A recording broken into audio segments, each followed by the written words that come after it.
ಪ್ರತಿ ಗ್ರಾಮಗಳು ರಾಮರಾಜ್ಯ ಆಗಬೇಕು ಅನ್ನುವಂತ ಒಂದು ನಿಟ್ಟಿನಲ್ಲಿ ಗಾಂಧೀಜಿ ಅವರ ಕನಸಾಗಿತ್ತು. ಆದ್ರೆ ಬಳ್ಳಾರಿಯ ಗಡಿ ಗ್ರಾಮದ ಸಮಸ್ಯೆಗಳು ಮಾತ್ರ ಇಂದಿಗೂ ಕೂಡ ಬಗೆಹರಿದಿಲ್ಲ ಅಂತಾನೆ ಹೇಳ್ಬೋದು. ಸದ್ಯ ನೀವು ದೃಶ್ಯದಲ್ಲಿ ನೋಡ್ತಾ ಇರಬಹುದು, ಸಾಕಷ್ಟು ವಿದ್ಯಾರ್ಥಿಗಳು ಕೂಡ ಈಗ ವೇದಾವತಿ ನದಿಯಲ್ಲಿ ನಡೆದುಕೊಂಡು ಶಾಲೆಗೆ ಹೋಗುವಂತ ಒಂದು ಪರಿಸ್ಥಿತಿ ನಿರ್ಮಾಣ ಆಗಿರುವಂತದ್ದು.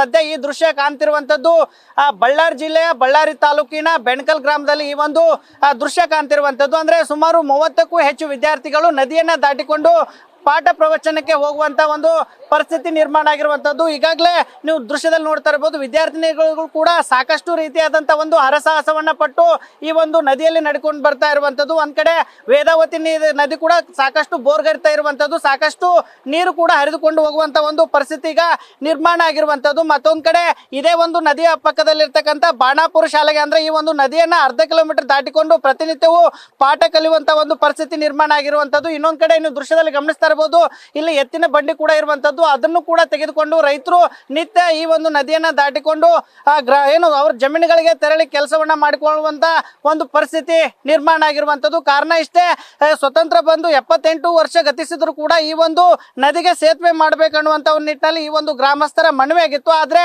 ಯಾವೊಬ್ಬ ಶಾಸಕರಾಗ್ಲಿ ಅಥವಾ ಜಿಲ್ಲಾ ಉಸ್ತುವಾರಿಗಳ ಸಚಿವರಾಗ್ಲಿ ಸಾಲು ಸಾಲು ಸರ್ಕಾರಗಳು ಬಂದ್ರು ಕೂಡ ಈ ಒಂದು ಗ್ರಾಮದ ಸಮಸ್ಯೆಗೆ ಪರಿಹಾರ ಕಂಡುಕೊಳ್ಳುವಂತ ಒಂದು ಕೆಲಸವನ್ನ ಮಾಡಲಿಲ್ಲ. ಬದಲಾಗಿ ಈ ಒಂದು ಏನು ಗಡಿ ಗ್ರಾಮ ಇದೆ, ಇದೇ ಒಂದು ಏನ್ ಬೆಣಕಲ್ ಗ್ರಾಮದಿಂದ 6 ಕಿಲೋಮೀಟರ್ ಈ ನದಿಯನ್ನ ದಾಟಿದ್ರೆ ಆಂಧ್ರದ ಕೂಡ ಗಡಿ ಪ್ರವೇಶ ಆಗುತ್ತೆ. ಹಾಗಾಗಿ ಗಡಿ ಗ್ರಾಮಗಳ ಸಮಸ್ಯೆಯನ್ನ ಈಗ ರಾಜ್ಯ ಸರ್ಕಾರ ಮರ್ತಿದೆ ಅನ್ನುವಂತ ಒಂದು ಪ್ರಶ್ನೆ ಉದ್ಭವ ಆಗ್ತಿದೆ. ಯಾಕಂದ್ರೆ ಈ ಒಂದು ವಿದ್ಯಾರ್ಥಿಗಳ ಪರಿಸ್ಥಿತಿಯನ್ನ ನೋಡಿದ್ರೆ ನಿಜಕ್ಕೂ ಕೂಡ ಎಂತವ್ರ ಕರಳು ಕೂಡ ಚುರುಕನ್ನುವಂತ ಒಂದು ನಿಟ್ಟಿನಲ್ಲಿ ದೃಶ್ಯಗಳು ಸದ್ಯ ಕಾಣ್ತಿರುವಂತದ್ದು. ಅಂದ್ರೆ ಶಾಲೆಗೆ ಹೋಗುವಾಗ ಆಗಬಹುದು, ಮತ್ತೆ ಶಾಲೆಯಿಂದ ಬರುವಾಗ ಕೂಡ ಸಾಕಷ್ಟು ನೀರಿನಲ್ಲಿ ನಡೆದುಕೊಂಡು ಬರುವಂತ ಒಂದು ಕೆಲಸ ಆಗ್ತಿರುವಂತದ್ದು. ಮತ್ತೊಂದ್ ಕಡೆ ಮೊಸಳೆ ಕಾಟ ಆಗಿರ್ಬೋದು, ನೀರಿನಲ್ಲಿ ಇರ್ತಕ್ಕಂಥ ಕೆಲವೊಂದಿಷ್ಟು ವಿಷ ಜಂತುಗಳು ಕೂಡ ವಿದ್ಯಾರ್ಥಿಗಳಿಗೆ ಅವರ ಜೀವಕ್ಕೂ ಕೂಡ ಅಪಾಯ ತರುವಂತ ಒಂದು ಕೆಲಸ ಆಗ್ತಿರುವಂತದ್ದು. ಹಾಗಾಗಿ ಏನು ರೈತರು ಕೂಡ ನಿತ್ಯ ಇದೇ ಒಂದು ಮಾರ್ಗದ ಮೂಲಕ ಅಂದ್ರೆ ನದಿಯನ್ನ ದಾಟಿಕೊಂಡು ತಮ್ಮ ಕೆಲಸ ಕಾರ್ಯಗಳಿಗೆ ಹೋಗ್ತಿರುವಂತದ್ದು. ಅಂದ್ರೆ ಈ ಒಂದು ಏನು ನದಿ ಇದೆಯಲ್ಲ, ಈ ಒಂದು ನದಿಯನ್ನ ದಾಟಿದ್ರೆ ಅಕ್ಕಪಕ್ಕದಲ್ಲಿ ಅಂದ್ರೆ ತಾಲೂಕು ಕೇಂದ್ರಗಳು ಕೂಡ ಇರುವಂತದ್ದು. ಹಾಗಾಗಿ ಈ ಒಂದು ನದಿಯನ್ನ ದಾಟಿಕೊಂಡು ಅಂದ್ರೆ ಜೀವ ಭಯವನ್ನ ಲೆಕ್ಕಿಸದೆ ಈಗ ವಿದ್ಯಾರ್ಥಿಗಳು ಕೂಡ ಇಲ್ಲಿ ನಡೆದುಕೊಂಡು ಶಾಲೆಗೆ ಹೋಗ್ತಿರುವಂತದ್ದು. ನಮ್ಮ ಜೊತೆಗೆ ಸಾಕಷ್ಟು ವಿದ್ಯಾರ್ಥಿನಿಯರು ಇರುವಂತದ್ದು, ಅವ್ರನ್ನು ಕೂಡ ಮಾತನಾಡಿಸುವಂತ ಒಂದು ಕೆಲಸ ಮಾಡ್ತೀನಿ. ಪುಟ್ಟ, ನೀವು ಎಷ್ಟು ವರ್ಷದಿಂದ ಈ ತರ ಹಿಂಗ್ ನದಿ ದಾಟ್ಕೊಂಡು ಹೋಗ್ತೀರಿ, ಭಯ ಆಗೋದಿಲ್ವಾ?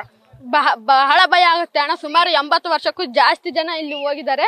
ಇಲ್ಲಿ ಹೋಗೋಕಂದ್ರು ಕೂಡ ಜಾಸ್ತಿ ಜನ ಇಲ್ಲಿ ಬಡ್ಕೊಂಡು ಹೋಗಿರೋರು ಇದಾರೆ. ಮನೆಯಲ್ಲಿ ಹಿಂಗ್ ಹೋಗೋಕಂದ್ರು ಕೂಡ ನಾವು ಬಂಡೆಗಳು ಕರ್ಕೊಂಡು ಅಥವಾ ತಂದೆ ತಾಯಿಗಳು ಕರ್ಕೊಂಡು ಹೋಗಕಾಗುತ್ತೆ. ಇಲ್ಲಿ ಸುಮಾರು ಮೊಸಳೆಗಳು, ಹಾವುಗಳು ಬಹಳ ಕಾಟಗಳು ಇವೆ ಇಲ್ಲಿ. ಅಲ್ಲ, ಈಗ ಯಾಕೆ ಈ ನದಿ ದಾಟ್ಕೊಂಡು ಹೋಗೋ ಪರಿಸ್ಥಿತಿ ನಿಮ್ಗಂತ? ಈಗ ಎಲ್ಲಿ ಎಷ್ಟು ಈ ನದಿ ದಾಟ್ಕೊಂಡು ಯಾವ ಸ್ಕೂಲ್ಗೆ ಹೋಗ್ತೀರಿ, ಯಾವ ಊರಿದೆ ಅಂತ?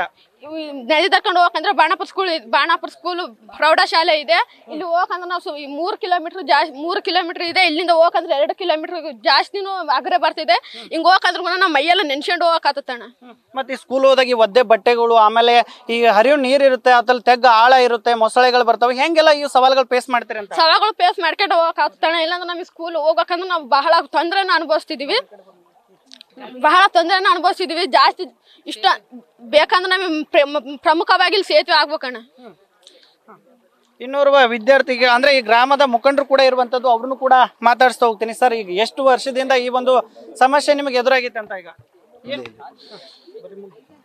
ಸುಮಾರು ನೀವು ಸ್ವಾತಂತ್ರ್ಯ ಅಂತಂದ್ರೆ ಸ್ವಾತಂತ್ರ್ಯ ಪೂರ್ವದಿಂದ ಮುಂಚೆನೆ ಈ ರೀತಿ ಇದೆ ಸಮಸ್ಯೆ. ಇದಕ್ಕೆ ಈ ಸಮಸ್ಯೆಗೆ ಯಾವುದೇ ಶಾಶ್ವತ ಪರಿಹಾರ ನಮಗೆ ಸಿಕ್ಕಿಲ್ಲ. ಅದು ಸಿಗೋದು ಇಲ್ಲ ಎಂಬ ಭರವಸೆ ಕೂಡ ನಮಗೆ ಹೋಗ್ಬಿಟ್ಟಿದೆ. ಯಾಕಂದ್ರೆ ಈ ಗಡಿ ಗ್ರಾಮ ಆಗಿರೋದಕ್ಕಿಂತ ಯಾರು ಲೆಕ್ಕಕ್ಕೆ ಇಲ್ಲ. MP ಆಗಲಿ, MLA ಆಗಲಿ, ಸ್ಥಳೀಯ ಶಾಸಕರಾಗಲಿ ಎಲ್ಲರೂ ಬಂದು ಹೋಗಿದ್ದಾರೆ ಇಲ್ಲಿಗೆ. ಮತ್ತೆ ಯಾವುದೋ ಒಂದು ಚುನಾವಣೆ ಸಂದರ್ಭದಲ್ಲಿ CM ಯಡಿಯೂರಪ್ಪರು ಬಂದಿದ್ದಾರೆ, ಸಿದ್ದರಾಮಯ್ಯವರು ಬಂದಿದ್ದಾರೆ, ಎಲ್ಲರೂ ಬಂದು ಹೋಗಿದ್ದಾರೆ. ಆದ್ರೂ ಕೂಡ ಏನು ಪರಿಹಾರ ಸಿಕ್ಕಿಲ್ಲ. ಇದು ಅನುದಾನ ಮತ್ತೆ ಇದು KC ಕೊಂಡವರಿದ್ದಾಗ ಅನುದಾನ ಇತ್ತು. ಇದಕ್ಕೆ 2,38,00,000 48 ಲಕ್ಷ ರೂಪಾಯಿ ಇತ್ತು. ಆದ ಒಂದ್ಸರಿ ನಾವು ಅವ್ರ ಹತ್ರ ಓದ್ವಿ. ಏನಂತ ಹೇಳಿದ್ರೆ ಅವರು ಇದು ಆಗಲ್ಲ, ಇನ್ನೂ ಒಂದು 80 ಲಕ್ಷ ರೂಪಾಯಿ ಎಕ್ಸ್ಟೆಂಡ್ ಮಾಡಿ ಇದು ಮಾಡ್ತೀವಿ ಅಂತ ಹೇಳಿದ್ರು. ಈ ಸೇತುವೆ ನಿರ್ಮಾಣ ಆದ್ರೆ ಎಷ್ಟು ಗ್ರಾಮಗಳಿಗೆ ಅನುಕೂಲ ಆಗುತ್ತೆ? ಅಕ್ಕಪಕ್ಕದಲ್ಲಿ ಯಾವ್ಯಾವ ಊರ್ ಹತ್ತುತ್ತೆ? ಈಗ ವಿದ್ಯಾರ್ಥಿಗಳಿಗೆ ಯಾವ ತರ ಅನುಕೂಲ ಆಗುತ್ತೆ, ಮತ್ತೆ ಈ ರೈತರಿಗೆ ಯಾವ ತರ ಅನುಕೂಲ ಆಗುತ್ತೆ ಅಂತ? ರೈತರಿಗೆ ಅನುಕೂಲ ಆಗುತ್ತೆ. ಮತ್ತೆ ಸಿರುಗುಪ್ಪ ಭಾಗದಲ್ಲಿ ಹೋಗ್ತಕ್ಕಂಥ ಇವಾಗ ಮಸ್ಕಿ, ಮಾನ್ವಿ, ಸಿಂಧನೂರು ಎಲ್ಲ ಬಹಳ 20 ಕಿಲೋಮೀಟರ್ ಸಮೀಪ ಆಗುತ್ತೆ ಸೇತುವೆ ಆದ್ರೆ. ಇದು. ಇದನ್ನ ಹೇಳಿದರೆ ಮಾತ್ರ ಇದು ಯಾವುದೇ ಶಾಶ್ವತ ಪರಿಹಾರ ಸಿಕ್ಕಿಲ್ಲ ಇದಕ್ಕೆ. ಇನ್ನೊಂದು ಹೇಳ್ಬೇಕಂದ್ರೆ ನಮಗೆ ಎಲ್ಲಾ ಶಾಸಕರು ಮತ್ತೆ ಸಚಿವರ ಮೇಲೆ ಭರವಸೆ ಕಳ್ಕೊಂಡಿದ್ದೀವಿ. ನೀವು ಮೀಡಿಯಾ ಮುಖಾಂತರ ನಮಗೆ ಯಾವ್ದನ್ನ ನಮಗೆ ಹೆಲ್ಪ್ ಆಗುತ್ತೆ ಅಂತೇಳಿ ನಿಮ್ಮಲ್ಲಿ ನಮ್ಮ ಹಳಿಲ್ ತೊಳ್ಕೊಂತಿದ್ದೀವಿ. ನ್ಯೂಸ್ ಫಸ್ಟ್ ಮುಖಾಂತರ ದಯವಿಟ್ಟು ಮನವಿ ಮಾಡ್ಕೊಂತ ಇದೀವಿ. ನಮ್ಮ ಹಳಿಲ್ ತೊಳ್ಕೊಂತ ಇದ್ದೀವಿ. ದಯವಿಟ್ಟು ಇದಕ್ಕೊಂದು ಶಾಶ್ವತ ಪರಿಹಾರ ಕಂಡು ಕೊಡ್ಬೇಕಂತ ನಾವು ಹೇಳ್ಕೊಡ್ತೀವಿ. ಅಲ್ಲ ಪುಟ್ಟ, ನೀನ್ ಹೋಗ್ತಾ ಇದೀಯಾ ಈಗೆಲ್ಲ ಹಿಂಗ್ ಬರ್ಬೇಕಾದ್ರೆ ಈ ಪ್ಯಾಂಟ್ ಎಲ್ಲ ತೆಗೆದು ಮತ್ತೆ ಹಿಂಗೆಲ್ಲ ಹೋಗಿ ಬಟ್ಟೆ ಎಲ್ಲ ಒದ್ದೆ ಆಗ್ತಾ ಇದಾವೆ. ಯಾವ ತರ ಇದು ನಿಮ್ಗೆ ಅನ್ಸುತ್ತೆ? ಯಾಕಂದ್ರೆ ಈ ಸೇತುವೆ ಎಲ್ಲ ದೂರ ಹಿಂಗ ರಸ್ತೆ ಮೂಲಕ ಹೋದ್ರೆ ಎಷ್ಟು ದೂರ ಆಗುತ್ತೆ ಅಂತ? ರಸ್ತೆ ಮೂಲಕ ಹೋದ್ರೆ 20 ಕಿಲೋಮೀಟರ್ ಸುಮಾರು ದೂರ ಆಗುತ್ತೆ. ಬಸ್ಸುಗಳು ಒಂದೊಂದು ಕೆಟ್ಟತ್ತವೆ. ಬಸ್ಸಿನ ಮೂಲಕ ಹೋದಾಗ ಸುಮಾರು ಒಂದು 9:30-10 ಗಂಟೆ ಆಗುತ್ತೆ.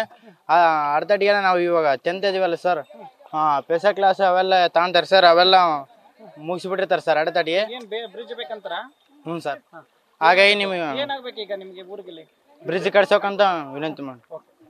ಇದಿಷ್ಟು ಇಲ್ಲಿನ ಗ್ರಾಮಸ್ಥರು ಹಾಗೆ ವಿದ್ಯಾರ್ಥಿಗಳು ಕೂಡ ಏನು ಅಳಲನ್ನ ತೋಡ್ಕೊಳ್ತಾ ಇರುವಂತದ್ದು. ಸ್ವಾತಂತ್ರ್ಯ ಪೂರ್ವದಿಂದಲೂ ಕೂಡ ಈ ಒಂದು ನದಿಯನ್ನ ದಾಟಿಕೊಂಡು ನಾವು ಗ್ರಾಮಸ್ಥರು ಓಡಾಡ್ತಾ ಇದ್ದೇವೆ. ಅಂದ್ರೆ ಈ ಒಂದು ಗ್ರಾಮದಲ್ಲೇ ಸುಮಾರು 4900 ಜನಸಂಖ್ಯೆ ಕೂಡ ಇರುವಂತದ್ದು. ಹಾಗಾಗಿ ನಿತ್ಯವೂ ಕೂಡ ನೂರಾರು ವಿದ್ಯಾರ್ಥಿಗಳು ಈ ಒಂದು ಜೀವ ಭಯ ಅಂದ್ರೆ ತೊರೆದು ಈಗ ನದಿಯನ್ನ ದಾಟ್ಕೊಂಡು ಹೋಗ್ತಾ ಇದ್ದಾರೆ. ಮತ್ತೊಂದ್ ಕಡೆ ಕೆಲಸ ಕಾರ್ಯಗಳಿಗೂ ಕೂಡ ರೈತರು ಕೂಡ ನಿತ್ಯ ಈ ಒಂದು ಹರಿಯುವ ನದಿಯಲ್ಲಿ ತಮ್ಮ ಬಂಡಿಗಳನ್ನ ಅಂದ್ರೆ ಎತ್ತಿನ ಬಂಡಿಗಳನ್ನ ತೆಗೆದುಕೊಂಡು ಹೋಗುವಂತ ಒಂದು ವಾತಾವರಣ ನಿರ್ಮಾಣ ಆಗಿದೆ. ಇನ್ನಾದ್ರೂ ಸರ್ಕಾರ ಎಚ್ಚೆತ್ತುಕೊಳ್ಬೇಕು. ಇಲ್ಲಿ ಗ್ರಾಮಕ್ಕೆ ಒಂದು ಸೇತುವೆ ಆದ್ರೂ ನಿರ್ಮಾಣ ಮಾಡಿಕೊಳ್ಬೇಕು ಅನ್ನುವಂಥದ್ದು ಕೂಡ ಈಗ ನ್ಯೂಸ್ ಫಸ್ಟ್ ನ ಕಳಕಳಿ ಆಗಿರುವಂತದ್ದು. ಕ್ಯಾಮ್ರಾಮನ್ ಕಾರ್ತಿಕ್ ಜೊತೆಗೆ ಶಿವಾನಂದ್ ಮದಿ ಹೇಳಿ, news first Kannada, Ballari. News first ನಿರ್ಭೀತಿಯಿಂದ ನಿಮ್ಮ ಪರವಾಗಿ.